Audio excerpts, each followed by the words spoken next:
درود دوستان، پیاده روی امروز رو از خیابون لاهوتی به سمت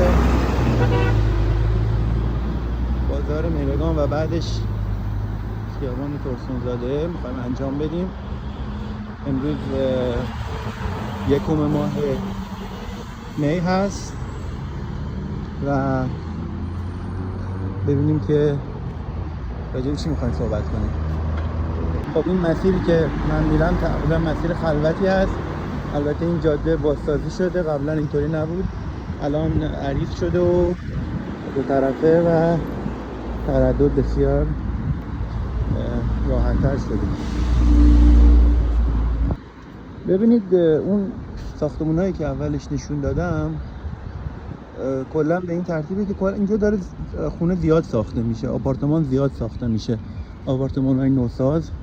همونطور که میدونید بافت شهری دوشنبه به 2 بخش مدرنیته و سنتی تقسیم میشه.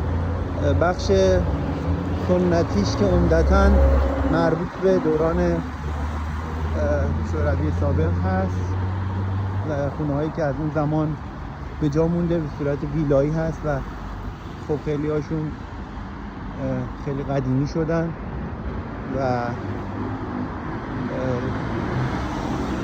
جاشون رو به آپارتمان های نوساز دارن میدن. البته بخشی از شهر همون بافت سنتی خودش رو حفظ کرده، ولی به طور کلی بیشتر داره به سمت مدرن شدن پیش میره.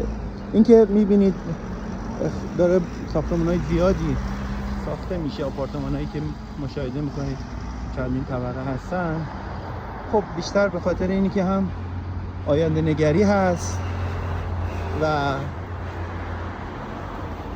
اینکه اگر خب جمعیت به هر حال زیاد بشه کلا برای آینده این مملکت هستش یک سری، و خب یه بخش هم که برای فروش هست به هر حال، به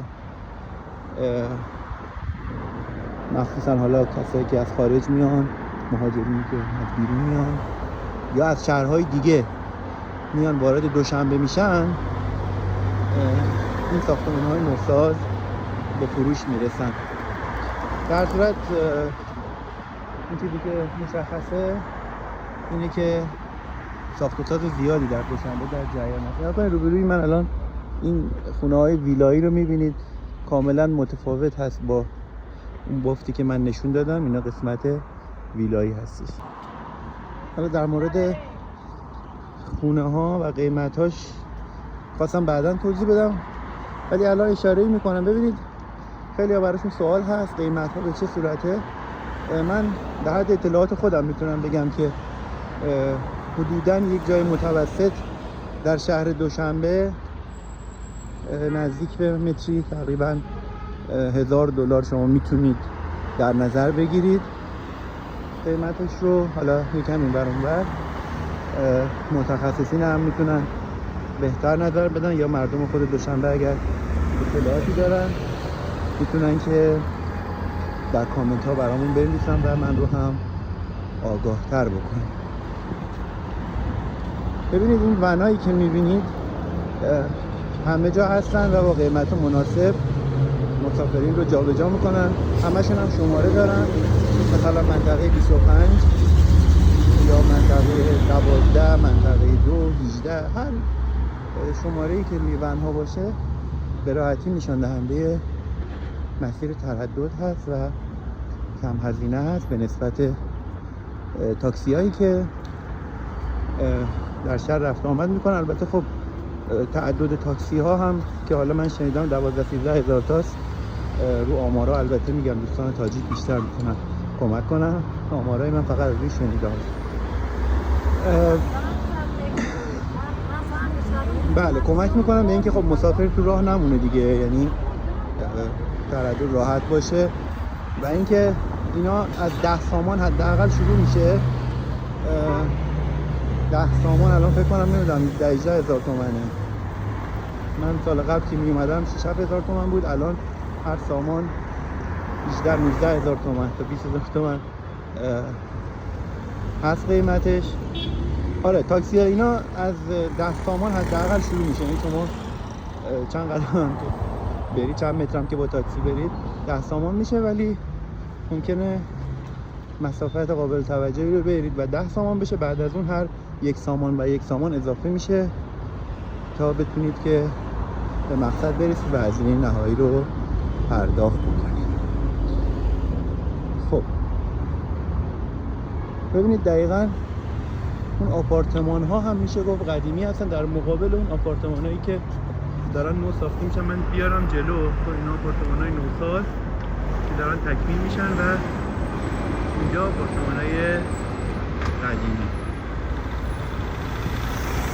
زاد بین خونه های ویلایی یا هولی و بافت جدید شهر به نظر من جالب توجه هست و یه نوع زیبایی خاصی داره و بیانگر فرهنگ و پیشینه این سرزمین هست. و از اون طرف خب مدرن شدن شهر دوشنبه.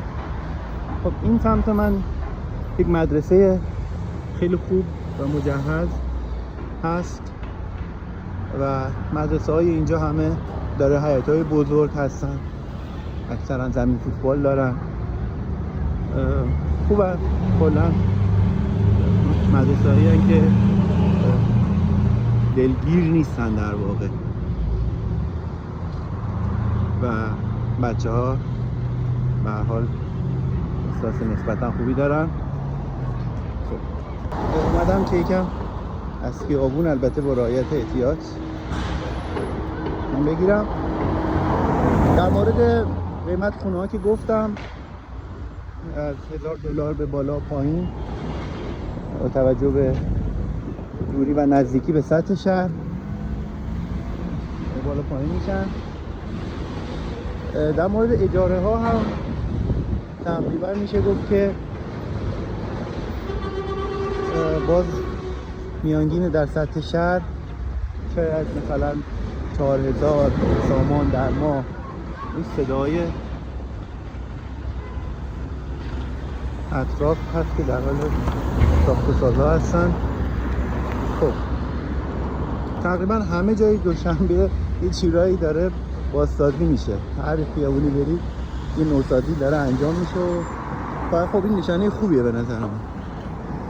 آره داشتم میگفتم که 4000 5000 سامان، حالا دیگه مثلا خیلی کمش 3500 اینا نمیدونم، خونه های بخوابه یه همچین قیمتی دارن تا به بالا دیگه، تا به بالا تا خونه های گرونتر و خب طبیعتا هر چقدر پول بیشتری بدین خونه بهتری میتونید در یک سال داشته باشید. اینا عمدتاً